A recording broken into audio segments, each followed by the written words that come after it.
Bloomberg Audio Studios. Podcasts, radio, news. Chairman, first, thanks so much for being with us.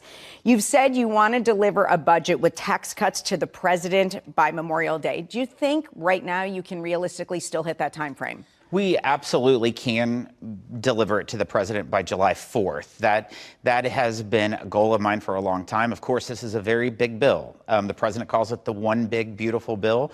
It will have border policy. It will have defense. It will have spending cuts, but also it will make sure that it allows permanency of President Trump's expiring 2017 tax provisions, but also new provisions that he campaigned on, like no tax on tips, no tax on overtime, tax relief for seniors. But we can put that on the desk by July 4th. Is it going to be easy? Absolutely not. We have very narrow, thin margins, both in the House and the Senate, but we're going to get it done. You know, you talk about things like no tax on tips, the Trump-era tax cuts, taking those out of the budget. Are you still confident you'll be able to get everything paid for that needs to get paid for? We're going to be able to be within the numbers that was in the budget resolution. There's no question that we can do that. It's so important because if we aren't successful, every single American on average will face a 22% tax increase. And that's the last thing they need when they look over the last 4 years. Inflation's gone up 21%.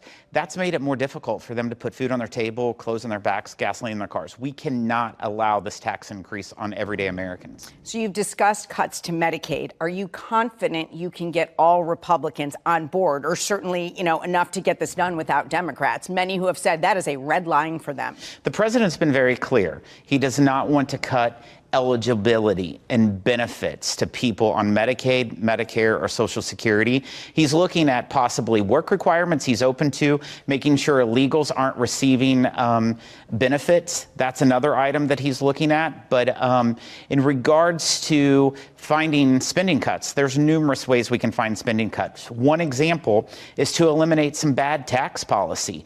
There's hundreds of billions of dollars within the Green New Deal tax scam that was passed. And that can be used to pay for all of these items like no tax on tips, tax relief for seniors, and no tax on overtime. Has President Trump come out and said that he would support expanding Medicaid work requirements for those up to age 64? Has he come out and said, I will do this? I don't know for certain if that was a thing, but I do know that he has showed that he's open to doing some type of work requirements for able-bodied, healthy adults that's on Medicaid. But I don't recall what you were referring to on. No, I'm just wondering in your conversations if he has said to you, yes, I'm open to absolutely supporting that. So he has showed that he's open to efficiencies in government as long as they do not cut benefits for people that's on Medicaid, Medicare, or Social Security. Now, could the tax bill limit the state and local deduction to those earning less than $400,000 a year? It's whatever Congress decides to do. I think that it's very important that this tax bill is providing relief for working families, small business owners, and farmers. This is the priority of House Republicans. And whenever you look at every tax provision, I think that's something to be mindful of. How high could the deduction limit go? $25,000 has been suggested, but New York and California Republicans have said that isn't enough. So balancing all the different items within the tax code is super important. We have some members who would like an unlimited salt deduction. We have others that don't want you to even be able to deduct $1 for salt. I have to have all the members. I can only lose 3 to pass this bill. So it's really threading a needle and balancing it to find the right number. $10,000 is not satisfactory.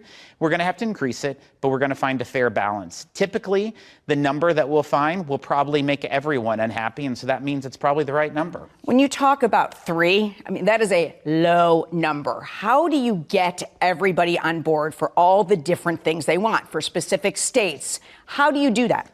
One big, beautiful bill is how we will do that, because it's a balancing approach. Like I said, there's going to be things that you absolutely love, and there's going to be some other things that you don't like nearly as much. And so the overall picture of this bill, the border security, the homeland security, the spending cuts, and also the tax cuts for working families, small businesses, and farmers. You have to look at all of it together and how that delivers real results for the people who we represent.